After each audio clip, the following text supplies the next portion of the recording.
Salve, salve, nação tricolor, sejam todos bem-vindos a mais um vídeo aqui no Blog Tradição. Esse é o placar da rodada número 16. Estou de volta fazendo o placar da rodada com a minha amiga Thaís Lemos.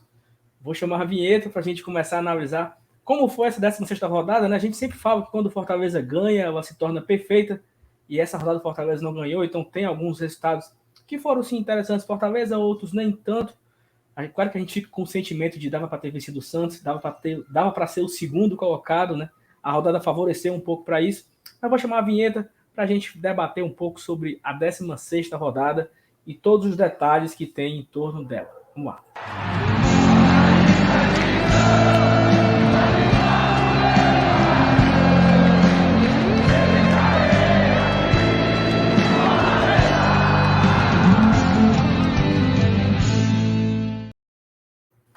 E aí, Thaís, beleza? Fala, Saulo, beleza? Beleza para todo mundo que está aqui conferindo mais esse placar da rodada. A gente está bem ruim de pedir like, viu? A gente começa num pé de like, termina num pé de like. Então, queria aproveitar e pedir um like aí de vocês. Dá o teu like e compartilha esse vídeo. Dessa forma que tu vai mostrar para o YouTube que o conteúdo é relevante e vai possibilitar que a gente alcance mais e mais pessoas. Eu tava desacostumado, né? Eu nem pedi like, nem pedi para se inscrever no canal e nem pedi para deixar os comentários. Então, se você já vai aí comentando também, se você não curtiu alguma coisa, não esculhambe não, porque se você esculhambar, eu vou bloquear você e você não comenta mais. Então fica logo o aviso. Se for para comentar, comente corra boa. Ou então uma crítica justa. Se for passar aí esculhambando Deus e o mundo, não é nem pinico para ficar ouvindo desaforo, né? Então vamos com paciência, Exatamente. Tá bom? Mas, Thais, vamos lá começar aqui compartilhando na tela a classificação. Fortaleza continua de terceiro colocado. Já tem um detalhe, né? A gente já garante a terceira colocação, independente do que aconteça na próxima rodada. Não é isso? Exatamente. Exatamente, perfeitamente. Porque a gente abriu um espaço aí. Na verdade, a gente abriu um intervalo excepcional entre o Fortaleza e o sétimo colocado, no caso, o primeiro fora do G6, né? E também conseguimos abrir aí 3 pontos para o Bragantino, tendo 2 vitórias a mais. Pois é, e assim, vai ser difícil. Pelo menos essa rodada vamos ficar aqui remoendo, né? Essa diferença para o Bragantino poderia ser 5 e a diferença para o Atlético Goianiense poderia ser 10, né? Então, vai doer. Mas, enfim, vamos lá. A rodada começa, né, no sábado, às 5 horas. Esse resultado foi espetacular, porque o Juventude estava perdendo, né, e foi buscar uma virada nos últimos minutos ali. Então, eu particularmente torci muito, vibrei muito com essa virada do Juventude, porque ela significava isso aqui, né, que a gente está falando agora, que o Fortaleza tem 3 pontos de diferença para o Bragantino. Então, o Bragantino não poderia vencer aquele jogo, estava ultrapassando o Fortaleza, estava vindo para quarto colocado naquele momento, mas que bom que deu certo, né? Thaís, Saulo, você tá na conta da Peitica, viu? Esse resultado aí tá na conta da Peitica. A gente carregou bastante esse jogo do Bragantino com o Juventude, acabou dando certo. E como você muito bem introduziu, para mim, um resultado excelente. O Juventude que vai receber o Quinteiro, né?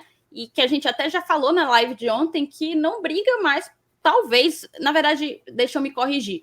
Não vai passar tanto sufoco, acredito eu, e não acredito que estará entre os 4 rebaixados. Óbvio, vai estar ali na segunda página da tabela, pode ser até que em algum momento brigue um pouco mais diretamente contra o Z4, mas dificilmente eu vejo o Juventude terminando o ano rebaixado. É porque o Juventude é um time, estamos até perdendo muito tempo nesse jogo, mas é um time que conseguiu grandes resultados, né? Venceu o Flamengo e Grêmio em casa, venceu o Bragantino fora. Então, assim, é um time que vem ganhando. Então, acho que realmente ele vem, talvez ele não caia mais. Outro jogo que foi importante para a gente, né? Foi esse aqui, Atlético Mineiro e Palmeiras. Muita gente torcendo pelo empate. Só que na hora que o Palmeiras fica com 1 a menos, praticamente ficou sem chances, né? E o Atlético Mineiro faz 2-0, até diminuiu o ritmo e tal. Mas assim, o que é que tu achou? Foi bom? Era melhor o empate, né? Óbvio, o empate era melhor, Saulo, mas se alguém tivesse que sair vencedor aí nesse confronto, tinha que ser o Atlético Mineiro mesmo, e foi o que de fato acabou acontecendo. Me chama bastante atenção, porque o Palmeiras ele não vem numa sequência muito legal, e isso pode ser muito interessante para o Fortaleza, para a sequência aí do campeonato, término do primeiro turno, e e início do retorno, né? O Palmeiras vem aí de 2 derrotas e um empate. Então a gente tem que ficar de olho, porque podemos atacar com força essa segunda posição. E a gente pode aqui passando rápido. São Paulo e Grêmio, um jogo que teoricamente não influenciava muito a nossa vida, mas o São Paulo já vai com 18 pontos, né? Ali 14º, ele vai caminhando a recuperação. O Grêmio afundado na zona de abaixamento, impressionante. O Flamengo vence o Sport, um jogo que interessava a Fortaleza, até a Peitica a gente exagerou ali, né? Porque era muito difícil o Sport cometer esse crime, até o Flamengo estava com alguns desfalques e tal, mas não tinha condição do Sport vencer esse jogo. Acho que aqui era muito na conta do Chac, muito na conta. Esse jogo era a conta de luz para o Flamengo, né? O Flamengo não tinha. Se o Flamengo quer ser campeão brasileiro ou brigar na parte de cima ali, entre os 4 primeiros, o Flamengo não podia perder ponto para o Sport. Então, meio que fica na. Era óbvio esse resultado aqui. Thaís, e esse Corinthians e Ceará? A pergunta é o seguinte: esse Corinthians ele vai preocupar, vai assim, conseguir brigar com Fortaleza por alguma coisa, ou tu acha que ele não tem força suficiente? Saulo, não vejo o Corinthians brigando com o Fortaleza, mas com a chegada do Juliano e do Renato Augusto, a minha percepção do Corinthians muda um pouco. Óbvio, eu ainda tenho que ver o desenrolar das atuações dos dois, mas o que já deu para ver é que eles melhoraram muito, porque o time do Corinthians era um time muito complicado, cheio de limitações, e acaba que trouxeram 2 nomes de peso para compor ali o seu meio-campo que já estão desequilibrando, né? Foi o Renato Augusto que concluiu aí o placar de 3-1 em cima do Ceará. Não vejo o Corinthians chegando até a gente. Pode acontecer? Pode. Mas, assim, tirar 10 pontos é muito ponto. É muito ponto. Precisaria de uma campanha muito ruim do Fortaleza e uma campanha muito boa do Corinthians. Mas eu acredito que ele vai brigar ali por G6, G7. Assim, eu acho que também concordo. Assim, por um lado, 10 pontos são muito, mas ainda tem um confronto direto que pode cair para 7. Né? Então, assim, ainda tem todo um turno, né? Praticamente na disputa desse Corinthians reforçado, né? Então, assim, vamos aguardar aí, né? Aí vem esse empate. E assim, caiu o invicto, né? Então, é importante também destacar que o invicto não é mais invicto, né? E aí, o argumento. Aí o que é que vai ter como sustentar, né? Exatamente. Qual é o argumento agora? Qual é o argumento agora? Porque antes era a segunda maior campanha de um nordestino, fazendo 11 jogos invicto, perdendo apenas para o Sport 2015, que tinha ganho 13 jogos invicto, não sei o que, papapá, ppp, enfim, passar adiante. Fortaleza empata com o Santos, né? Um jogo que a gente se lamenta muito aqui. E aí, Thaís, vem aqui uma grande surpresa, que é esse Bahia, que, como diria Cássio Cardoso, lá do 45 minutos, o Bahia entrou numa espiral de merda, né? Porque o Bahia não consegue desatolar, né? Ele pegou agora 3 jogos vencíveis. Sport, Cuiabá e Atlético Goianiense fez 1 ponto. Ele perde para Sport no Pituaçu, empata com Cuiabá e perde para Atlético Goianiense. Então, assim, a vida do Bahia, ela não tá muito fácil, não, né? Exatamente. Perdeu para o Atlético Goianiense novamente em Pituaçu, né, Saulo? O que já mostra que, sequer nos seus domínios, ele está conseguindo se impor. E o Dado está aí com a corda no pescoço, sem sombra de dúvidas. Não vejo muito caminho ainda para ele, sabe? Eu acho que ele, de fato, está chegando aí nos seus últimos momentos à frente do Bahia, e a gente vai ver, né? Vamos ter que aguardar os desdobramentos de uma eventual saída do Dado, porque pode ser que ou as coisas mudem por lá, ou o Bahia permaneça em crise e a crise se agrave. A gente sabe que as duas coisas podem acontecer, mas é aquela coisa, quanto mais longe aí da gente, melhor. Não tô achando ruim, não. Exatamente. E o Bahia agora ele tem 2 jogos fora de casa. E assim, depois é o Fortaleza, né? O último jogo da rodada é o Fortaleza. A 19ª rodada é o Fortaleza em Salvador. Então, o Bahia, assim, eu não é que eu acho ruim, não, sabe? Eu acho bom, assim, porque é um time do nosso campeonato que tá brigando. Ele pega agora Grêmio e Fluminense fora de casa e fecha o turno com o Fortaleza. Então, eu não sei se Dado Cavalcante será o técnico do Bahia quando for contra o Fortaleza, né? Mas problema dele. Aqui passar bem rápido, né? O Cuiabá vence o Atlético Paranaense, um resultado para nós muito importante, Até Tá na surpreendente, conta, né, da Petica, viu? Tá na conta mais da um. Petica. Mais um, porque o Atlético Paranaense, ele tava na briga ali com a gente, né? E o Fortaleza já abre 8 pontos pro Atlético Paranaense. Então, assim, já é muita coisa, né?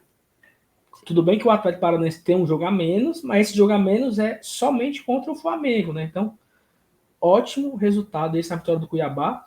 O Internacional vence o Fluminense 4-2 e eu acho surpreendente o Fluminense porque ele começou lá em cima, brigando no G4, no G5 e já é o 15º. Já tem aqui apenas 2 pontos da zona de abaixamento. Então, esse Fluminense eu acho que ele entrou de vez na briga, Thaís, do aperreio, né? Tu acha? Concordo plenamente, já são 4 derrotas seguidas, né? O Roger começa a ser mais questionado. Eles têm um jogo aí muito importante pela Libertadores ou Sul-Americana, não vou lembrar agora. Libertadores, exato, pronto. Tem um jogo aí muito importante pela Libertadores e há quem diga que em não classificando o Roger cai, né? E assim, não vai ser um jogo fácil porque é contra o Barcelona de Guayaquil, lá na altitude. Então, assim, o momento do Fluminense é delicado. Mas o problema é o seguinte: se correr, o bicho pega, se ficar, o bicho come. Se o Fluminense passar, ele pega o Flamengo. Então é o seguinte: é melhor ser eliminado pro Barcelona ou pro rival? A pressão com certeza vai ser bem maior quando eles se então, derem de cara com o Flamengo, né? Talvez, então, assim, de fato, eles queiram sair à direita. É melhor sair logo agora, que a gente saia nos pênaltis, né? Enfim. Aí, agora sim, esse Internacional, eu tô me preocupando com ele, viu? Porque ele tá igual o Corinthians, né? 21 Sim. pontos, 10 pontos do Fortaleza. Então, assim, são mesmo número de vitórias, mesmo número de empates, mesmo número de derrotas. Então assim, mesmo saldo de gols. Me preocupa esse muito mais do que o Corinthians, né? Me preocupa o Inter muito mais do que o Corinthians. Não, tu se confundiu o Inter com o Santos. Com o Santos. Mas, na verdade, eu não confundi os números, né? Eu confundi. Na verdade, não, Saulo. O Inter e o Corinthians junto com o Santos é tudo igual. Inter, Corinthians e Santos têm mesmo número de vitórias, mesmo número de empates, mesmo número de derrotas e mesmo saldo de gol. O Inter tá na frente por conta do gol pro que tem 20, né? Exato. Curioso aí. E aí, para acabar a rodada, né? O Chapecoense empata com o América Mineiro em casa. É um jogo bem maluco, 11 minutos de acréscimo e tal, gols anulados, expulsões, o VAR atrapalhando pra caramba. E Chapecoense chega a 5 pontos. Eu queria muito que a Chapecoense, Thais, quebrasse o recorde do América de Natal, sabe? O Mequinha precisa descansar em paz. Para quem não sabe, o América fez 17 pontos na Série A de 2007.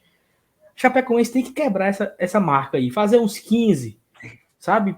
Porque o América Natal precisa descansar desse peso de ser a pior campanha da história. Então, estou torcendo muito que a Chapecoense consiga quebrar essa marca do América Natal. E, assim, passando aqui pela classificação, né? O Fortaleza se manteve em terceiro colocado, a 3 pontos do Bragantino, a 7 pontos. Na verdade, são 8, né? 8 pontos para o Atlético Goianiense, uma pontuação até considerável.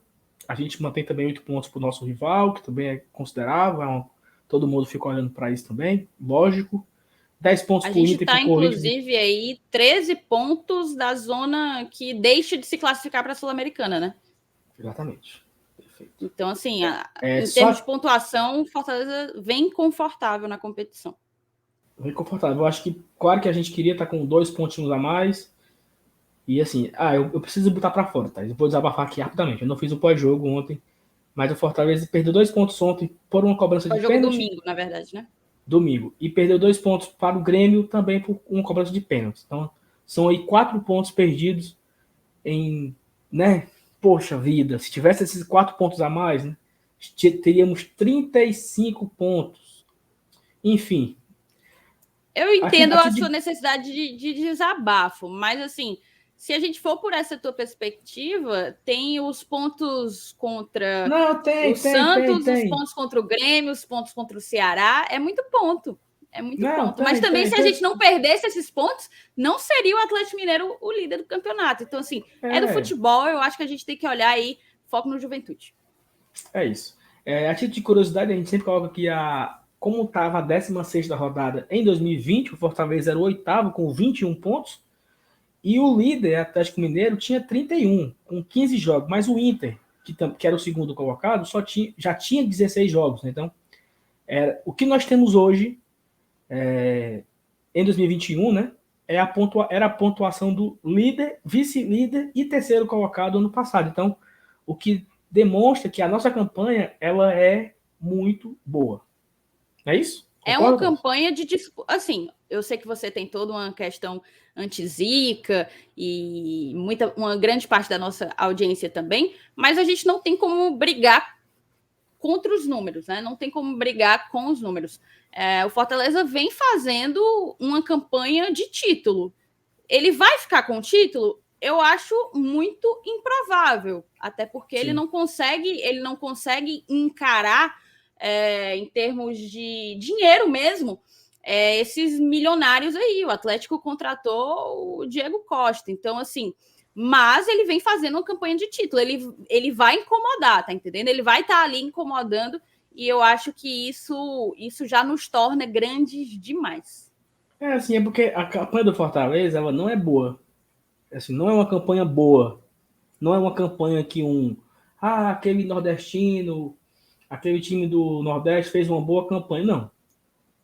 A campanha do Fortaleza não é boa. Boa é a do Ceará, que está em 8º. A campanha do Fortaleza, ela é, assim, extraordinária. Não é uma campanha boa. É uma campanha fora da curva total. Então, é absurda a campanha do Fortaleza. Mas vamos lá.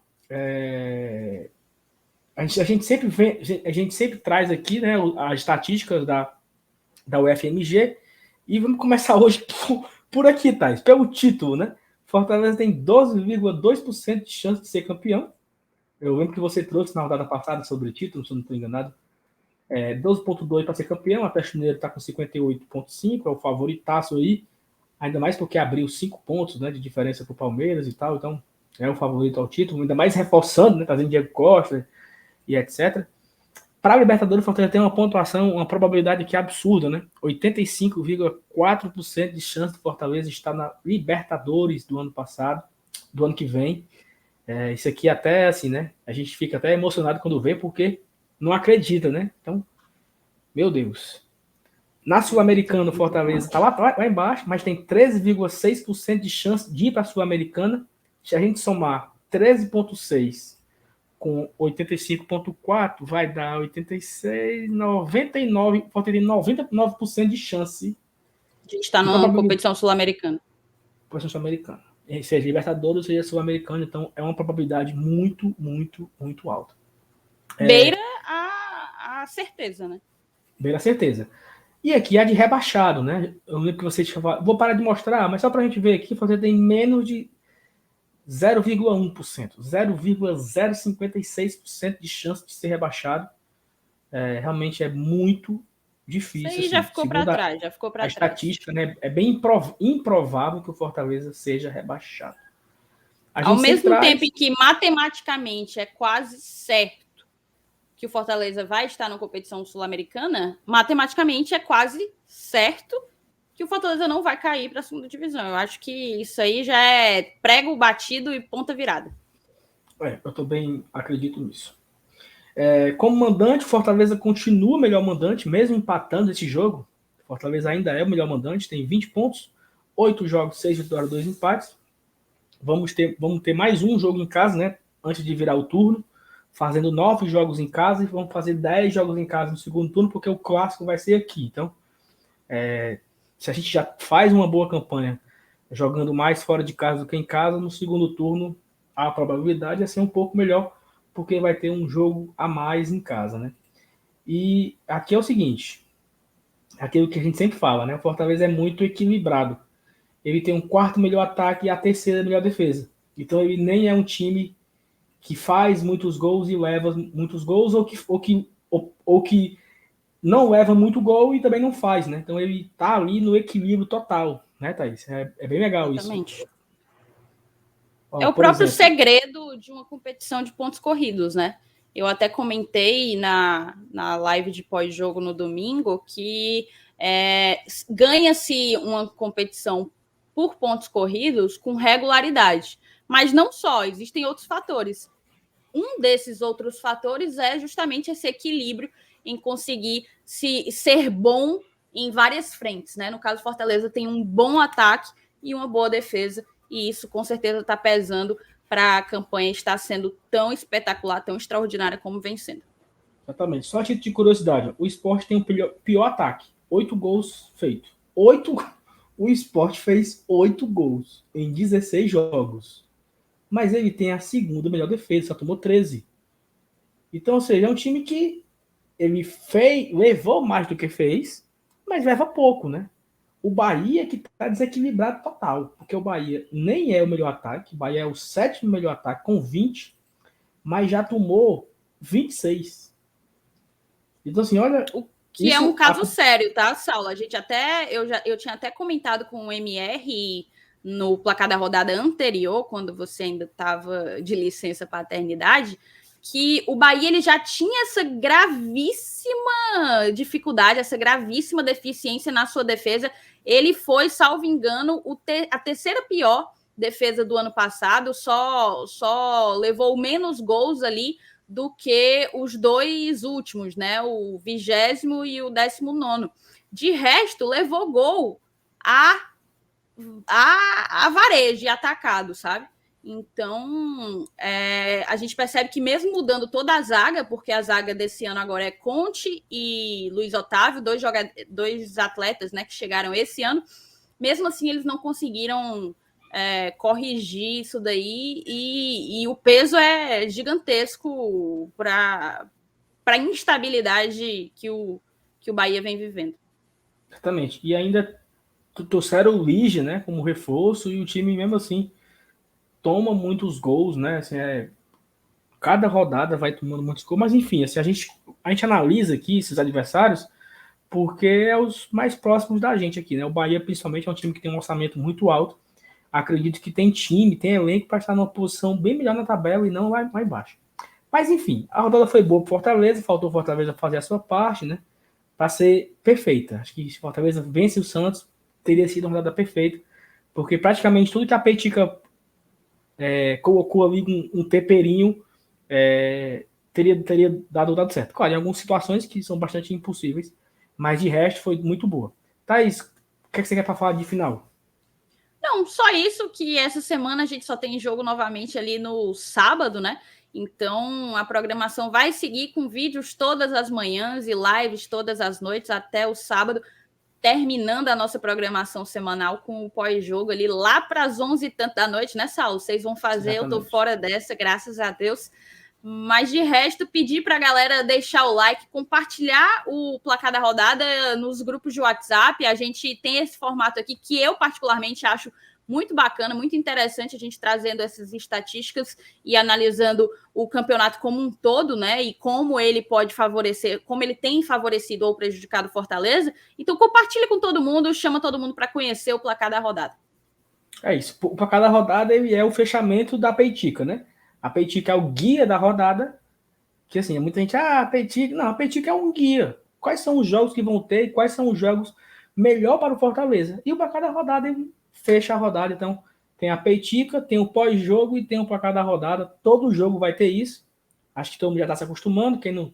Se você está aqui pela primeira vez, o que já é placar da rodada? É isso. É a análise do fim da rodada, sempre olhando na ótica do Fortaleza. Um beijo a todo mundo. Mais tarde tem live. Amanhã tem outro vídeo. Sábado tem pós-jogo. Um beijo, Thaís. Até a próxima. Tchau, tchau. Valeu. Tchau, tchau, gente.